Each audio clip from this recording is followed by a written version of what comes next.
Games where we've got Allie and Trudell down at the arena. The Lakers in a thriller here in Game 2 get the victory. They take a 2-0 advantage in the series. Big news coming in tonight was Kevin Durant would be available and play. But tonight, guys, once again, balance, Laker offense. Great performances from LeBron, Marcus Smart, and Luke Kennard as they combine for 76 points each guy, 23 points or more. But the biggest key to victory, the Laker defense, once again, 16 stocks total, 11 steals, 5 blocks. And when you look at these first two games, in the history of the Lakers, lowest field goal percentage for an opponent, second best all time through 2 games, just 39% for the Rockets. That defense deserves a lot of credit. Yeah, you said balanced, and that's exactly what you got tonight, Geeter, from the entire team on both ends of the court. We had 3 guys getting it done offensively, Geeter, but it was the defense. And it all started with this one play when Marcus Smart was putting pressure on Durant. He stole that ball at half court or something, and they got the steal. That's when it started. Marcus Smart has injected some toughness, some physicality into this team, and it has spread throughout. They did a really good job of taking away Durant in the fourth quarter. I only think he had a few shots in the fourth, 4 or 5 shots. They didn't give up easy buckets, offensive rebounds. The defense, Geeter, is what has gotten them this far, and they just continue to get better and better on that end. I think you talk about the offensive rebounds that the Rockets get. So the Lakers say, you know what, we got to do the same thing. And when most of the times when teams crash the board like that, they usually not typical teams that box out on the other end. And so the Rockets were able to get the rebounds, but the Lakers counteracted that by getting their own offensive rebounds. I thought the way they moved the basketball, especially in the second half, was key, because in the first half, when they got to that 15-point lead, then they got a little too happy, and they started not taking care of the basketball. But then they, sometimes that's why you have halftime. You go in and you refocus and you settle down, and they came out and played very well. The defense picked it up. When KD, they needed to stop, they stopped KD. And then they kept Amin Thompson from getting to the rack. And what's more important also is Sengun is an all-star, just like KD. They've been keeping him under wraps. He hadn't exploded yet, so hopefully they can keep him frustrated. Marcus Smart, an epic performance. Here he is with Mike Trudell. All right, Marcus, an incredible effort for you guys on both ends. I want to start in the fourth quarter, though. There was a series where you made 3 straight plays, right? The 3, then getting fouled, and then the big steal. Can you just take me through that sequence at the time your team needed it the most? Just being locked in, just being that defensive anchor, that vocal leader that this team needs, and where I've been all year, right? And just using my IQ and instincts to see plays. 5 steals for you overall on the evening. I know that's been a trademark of your career, but can you kind of just take me through how you're able to get involved into the offense in the way that you do? Just really being, very selective with when I want to go, use my hands, trying to, pick my spots without fouling. And, my teammates allow me to gamble a little bit. They trust me, my instincts and everything like that. So just using what I've been doing my whole career. All right, so we go back to the first quarter. You hit a bunch of threes, and it really kind of got the team going there. You end up with 25 points, 1 short of your season high. Did you just feel that the team needed that boost on offense, considering Luka and Nasser remain out? Yeah, exactly. It takes a collective effort. We've been saying that ever since those guys went down. They'll be a big key part to our team and what we do offensively. They're down, and now everybody else got to step up and help out. What did you see from LeBron tonight?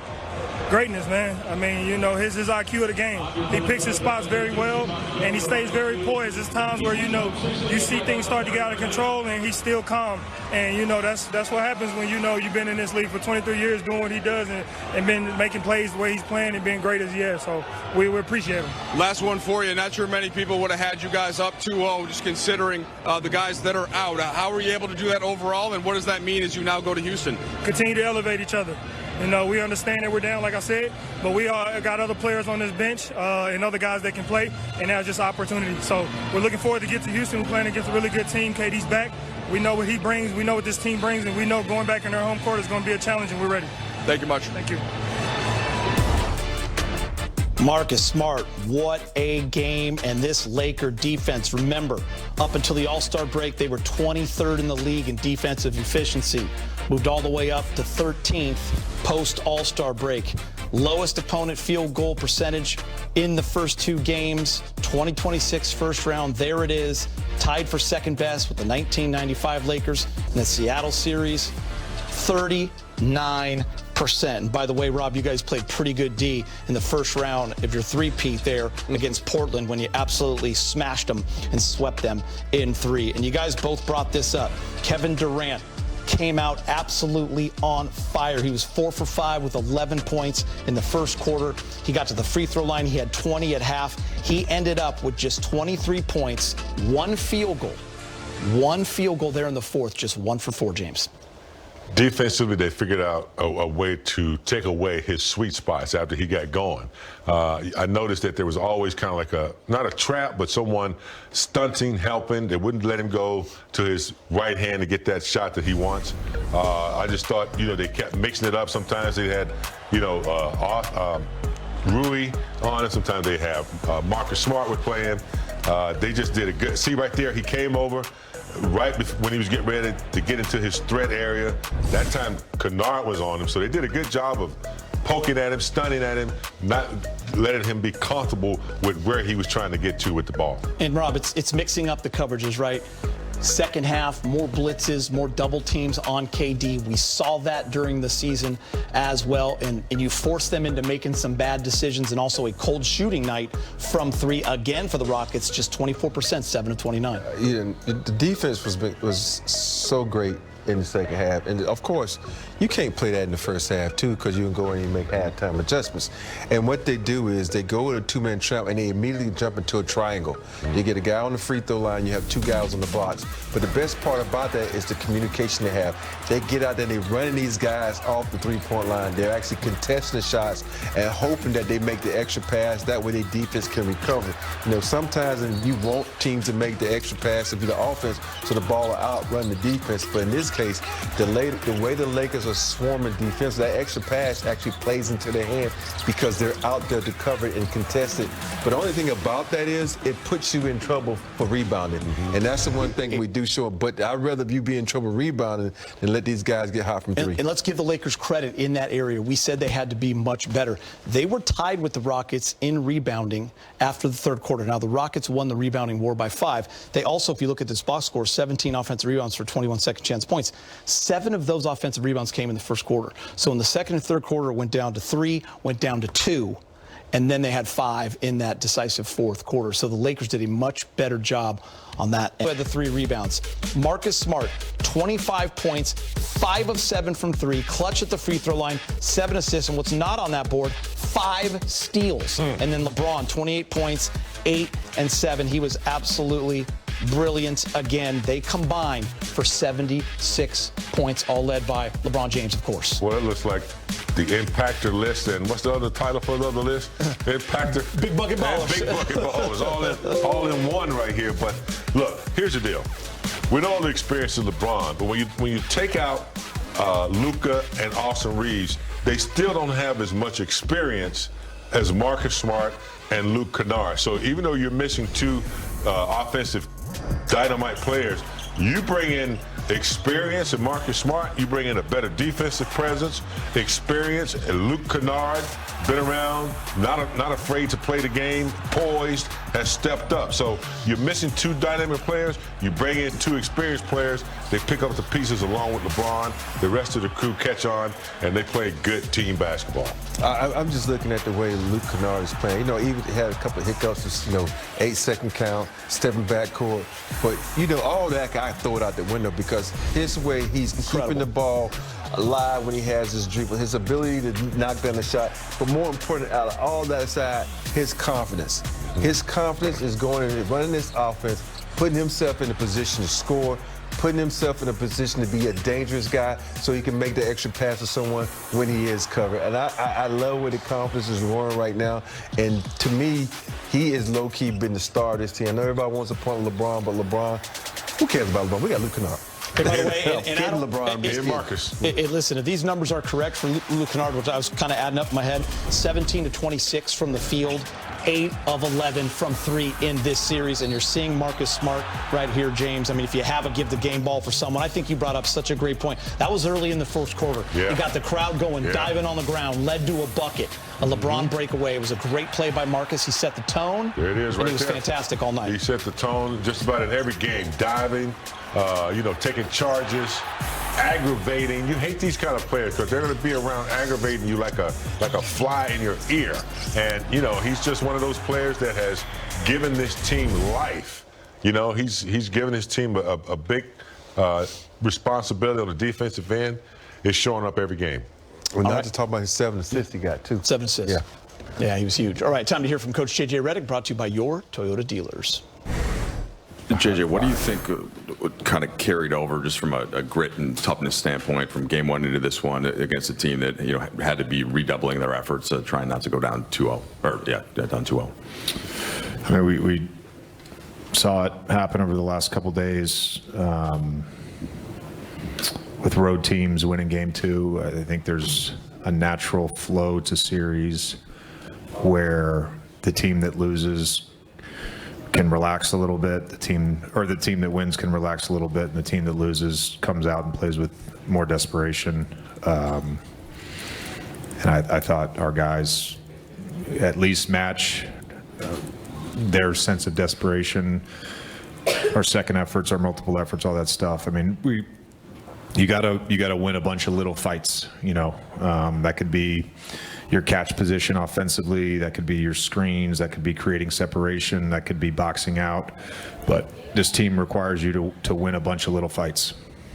And how about that? There was like a 1-minute stretch from Marcus Smart where he hits a 3, gets fouled for the free throws, and then gets the steal. And just how did that typify his effort tonight? We did a lot of stuff tonight. Which stretch of the game was that? Yeah. I mean, I think he's been a laser all season from the corners, and we had set him up to be there for on that particular play. Feeling like that if they went to fire, if they were in rotation, that was the shot we wanted, and he hit a big one. I think he had just gotten to the free throw line and seen the ball go through the basket. And I think he did a great job defensively. Obviously, it takes a full team effort to guard Kevin, and I don't know why I have a first half box score or first quarter box score here, but the job that I think our team did, he makes shots. He's an unbelievable player. I thought our activity was as good as it could have been. JJ, one of the things about your career was you had that remarkable playoff stretch where you were in the postseason, time after time after time. You guys start 2 guys in DeAndre Ayton and Marcus Smart who began their careers going to the playoffs, and then just it didn't happen for a little bit. And both have talked about the energy they've gotten from this. What have you seen that from both of them and their execution? And do you sense that in their energy over the last kind of week or so, that they're back doing what they want to do? I mean, Smart's talked about it since training camp, so yeah.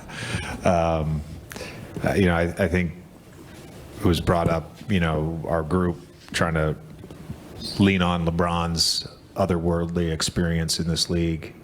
And obviously we've had to do that, and he's captained our team and led our team.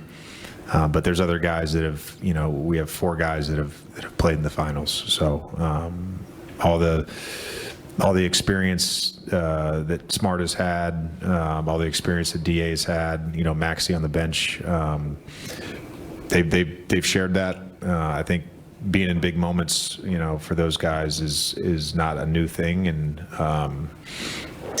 Smart he just had a killer game tonight. Coach, a lot of people talk about you have Jim Hill right here to your left. Oh, hey, Jim. How are you? A lot of people talk about your team has what it takes to win. What is that it factor? I didn't know anybody said we had what it takes to win.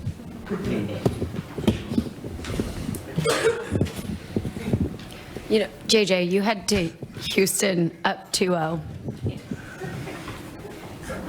You head to Houston up 2-0, and I know you challenged this group to elevate at the beginning of last week, and ultimately they've met what you've asked of them. What is it about the collective character of this group that's allowed them to meet the moment? Thank you. I said this earlier this week. the regular season is not a means of punishment. It's a means of building resiliency, and I think our group has, in the aggregate, been an incredibly resilient group, and that's why we have the confidence and belief and certainly the collective competitive spirit that is needed to be on this stage with, going against a great basketball team in Houston. JJ, we spoke about this throughout the season. When we met with Marcus preseason or during the last offseason, you talked to him about, him being the type of player who needs to be on a winning team or in this type of context to really thrive. What did you see from him, I guess, in previous seasons that led you to believe he still had this level of play in him? And I guess as the play he's had these last 2 games, kind of what you thought he would be when he joined the team?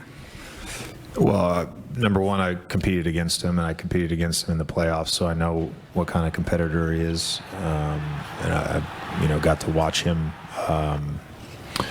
as a newly retired player compete at the highest level and play in the finals. So I knew that the moment and the stage was not going to, being a Laker was not going to affect him.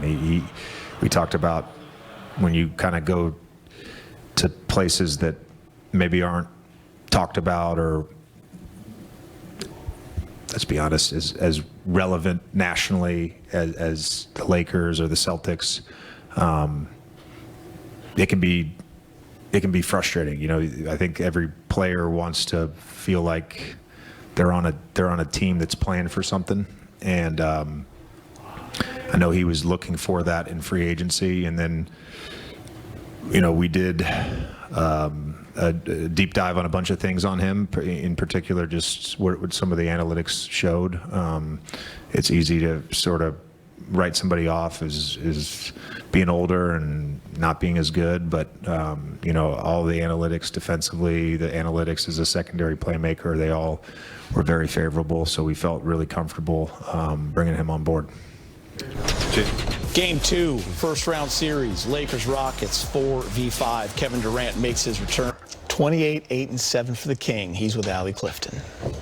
What pleased you most about the Game 2 execution, coming in with the game plan? You just said it. We executed the game plan offensively and defensively. Shored up some of our mistakes in Game 1. And just got into the dogfight. Obviously, it's going to be a dogfight every game versus these guys. They bring a lot of physicality, a lot of athleticism, well-coached team. So, but we was locked in on our game plan. We was able to make it happen. Speaking of physicality and athleticism, at 41, the reverse. What does that take? I don't even know what that was about. I got to sit there down somewhere. I got to sit down somewhere. LeBron, you Luke and Marcus, I think you got behind something like 78 points, 16-6 rebounds, assists. What is it about the three of you making this work when it usually could be you, Luka, and AR? Well, we all got to pick up our play. When you got 2 big guns out like we have, we all got to pick up our play. And that's all it's about. We all just trying to contribute, make contributions in all facets of the game, pick up our play. Obviously, when you're missing, Luka missing AR, so we're just trying to seize the opportunity. That's all. LeBron, you had so many. With like 20 plus that he had tonight, but you're probably going to see him boxing out. You're probably going to see him dive on the floor for a loose ball. Probably going to see him checking a guy like Kevin Durant full court. How is that reliability helping this team when the stakes are higher? He's battle tested. The guy's been to the finals, been in multiple playoff games, big games in his career. So. Obviously, he's not afraid of the moment, and he's always been assigned with some of the best players that ever played his game, in his career. So to have someone like that, it brings a lot of composure to our team as well. Especially like you said, I don't want to beat a dead horse, but it's 2 big horses, with AR and Luke out. So, to have that, it means a lot to our ball club. Some of those battles have been against you. You've had some great matchups against Marcus Smart teams. Knowing what he can do on the court against him, how does that help you sort of maximize him as a teammate now that he's on your side in these kinds of pressure situations? Yeah, just knowing his resume, just know what he's all about. He just plays winning basketball. And obviously, he's been big time for us offensively in this series, but what he brings, the intangible. Sometimes a lot of the things that he does doesn't even show up in the box scores. They don't track you diving for a loose ball. They don't track you boxing out. They don't track, how many times you can, get your hands on the tip or deflections, things like that. Obviously, we track it, but box scores don't track it. So, obviously, he's been great so far. Knowing how KD can take over a specific though, you have like the most encyclopedic memory in the game. Are there things that he's done on the court when you've been on it that you can now feed him because you remember that kind of stuff? I think you guys seen the meme after game one. Yeah. I can look at him and he knows what the hell I'm talking about. He can relate to me. So, knowing how KD can take over a game with your playoff experience playing against him, how much defensive gratification is there to holding a guy like him to 3 points in the second half? None. That just make him even madder going into game 3. No satisfaction. We do your job. We did that. But the guy's a first ballot Hall of Famer, and he's going to make way more great plays than I so. So we don't have no satisfaction. That game is over and done with. But that's still a tall challenge. And that's 7 foot tall, too. I know he don't like to. He hates that. He might be mad at me if he sees that. He wants to be 16 or 6'9" so bad. But he's 7 foot for sure. Obviously, this group entered the series as huge underdogs. You talk about how you lost 2 huge horses. What do you think of this group going up 2-0 in the series? It means nothing. The series is not won until you win 4. It's the first of 4. But our only mindset is game 3. The game is always played in between the lines, and that's all that matters. We have an opportunity to play the next one, and that's all you can ask for. We're in the postseason, and to have an opportunity to play another playoff game. We should be excited about that, but we also should make sure we take care of our bodies too. That was a hard-fought game, and we got tomorrow, and we got to fly down to Houston on Thursday and get ready to play on Friday. So. When the stage you talked about balancing the competition, the competition and show, people want to see you and Kevin play. How do you kind of appreciate the show part of it while locking in on the competition at the same time? What do you mean the show part? Just the fact that it's y'all two have been legendary in your careers. I just think it's just it's the stories. You guys have seen us play for so long. Been following us since high school or maybe even before that. So, the storytelling is what a lot of fans and what a lot of people gravitate towards because they've seen our journey. They've seen our ups, they've seen our downs and everything in between. And I think that's what makes, certain guys, certain matchups, that fans kind of attract to because of the journey and the storytelling. So from a fan's perspective, I think that's what that's about. From a competitive standpoint, to play against one of the greats that ever played this game, it's always an honor and it's always a treat. So I don't take that for granted. About LeBron, Next question. your career, I'll give you one. I got you. The way Luke keeps playing. What about it? What impressed you about it? Shit. I've seen it. I've seen it for a long time now. I've seen it for a long time. Just super composed. It's not just I know he led the league in shooting percentage and got awarded with the award the other day. He's a sniper. We understand that, but he does so much more. He does so much more, and I think that's what keeps defenses off balance because it just sometimes you fall into the fact that he shoots 50 from the 3, and you think that sometimes is all he can do, but he's so much more than that. LeBron, at this stage of your career, what enables you to make all those energy plays, whether it's the dunks, getting out in transition, all the finishes? I don't know, just kind of living in the moment, I guess. I don't know how many more opportunities I'll get to play in the postseason, in my career. So, but shit, I live for this moment. I live for the postseason. I've been doing this since I was 21. I think my first postseason game was 21. So 20 years. I know I missed it a couple of times, but from that moment at 21, that first game, I made my mark, and for 20 years I've been thinking about the postseason, so I don't shy away from it. Luke Kennard continues. Kevin, first game back from the injury. How'd you feel? How did you feel you performed? How do you feel about the game? Felt good. Glad to be back out there playing high-pressure moments. But, yeah, bad game for me tonight. They started double teaming you a little bit more in the second half, getting the ball out of your hands. How can your teammates take advantage of that? I mean, they started doubling me from possession one, man. Like, I think I got to be better at not putting my teammates in bad positions when I swing that ball. Sometimes I could beat the double, get downhill, make the shot a little easier for them. Shoot the ball. I mean, when two to three people on me, I shoot the ball, we can get offensive rebound. So I'm trying to make passes. I'm trying to make the correct, swing the ball sometimes, but I feel like I got to shoot more of those. And put my teammates in better position. But I feel like we still got some good looks up at it. 24% from the three, 40 from the field. Like, tough night shooting the ball for us, and they knock down shots. They backcourt at 48 points combined. Hit 8 threes. Then Rui hit 3 threes himself. So it's tough. But I just got to be more aggressive to look to score, no matter where the double team come from, no matter who's doubling. There's plenty of times I feel like I could just shoot over those guys. And obviously you weren't there for game one, but what are you just seeing overall with the offensive execution and how y'all need to improve on that end? We're just not making shots, to be honest. We're not shooting the ball well. We getting good looks. We missing a lot of layups. But yeah, I just think that's the difference in the game. They making shots. Smart was the guy that knocked down shots for him today, and Kennard too, but last game Kennard got it going too. And they shooting the ball well.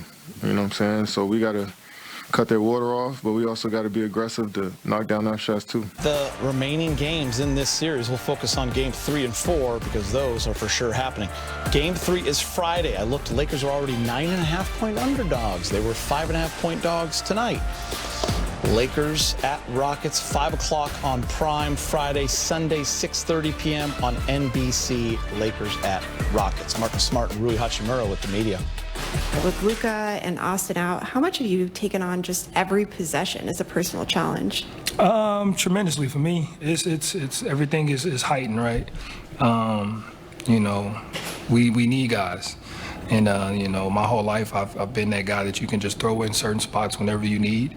And like I said before, that Swiss Army knife, right? That's me filling in the gaps, whatever we need, whenever we need it. And that's just who I've been. And I think that's what makes me very valuable and what makes me very unique. Well, one for Marcus and one for Rui. I'll start with Rui. I'm pretty sure you had the team high for minutes tonight. How much are you feeling gratification over? We were just a few weeks ago, we were asking you about being comfortable with coming off the bench and leading the unit up from that side of the ball, and then now being in this role, how are you feeling about that gratification-wise? And then for Marcus, JJ mentioned a conversation you had with him in San Francisco. He didn't go into detail about the conversation, but I was wondering what you took from that after those 3 defeats and knowing that you can use your voice to help rally the troops with this. Yeah, I think I was ready for it, throughout the season. It's a long season, but, building the body, I had to do a lot of recovery during the season, lifting and all that. I was doing all that for this moment, the playoff. So I was ready for that, and yeah, it's a high minute for me, but I think it's not that bad. I've been playing it, and I've been playing through, fine. I've been locked in on the defense side, whatever we have to execute and all that. So yeah, I think I was living for this moment. Yeah. Yeah, me and JJ, we talk all the time, right? I'm constantly talking to the staff to see what I can do to help. The coaches aren't out there, and I try to be that quarterback out there for the coaches. Relaying messages, getting everybody together, and that talk was just, to sum it up, was really just, hey, go play basketball, be you, and to be able to have him trust me. And then all of that, to have this team and these guys trust me to be able to do that, something I'm grateful for. It shows a lot. It shows the camaraderie. It shows where we came, the long way that we came, and we're going to continue to trust one another. Still to come on Access, LeBron and the Lakers traveling to Houston with a 2-0 series lead. We'll take a look at the playoff bracket when we come back.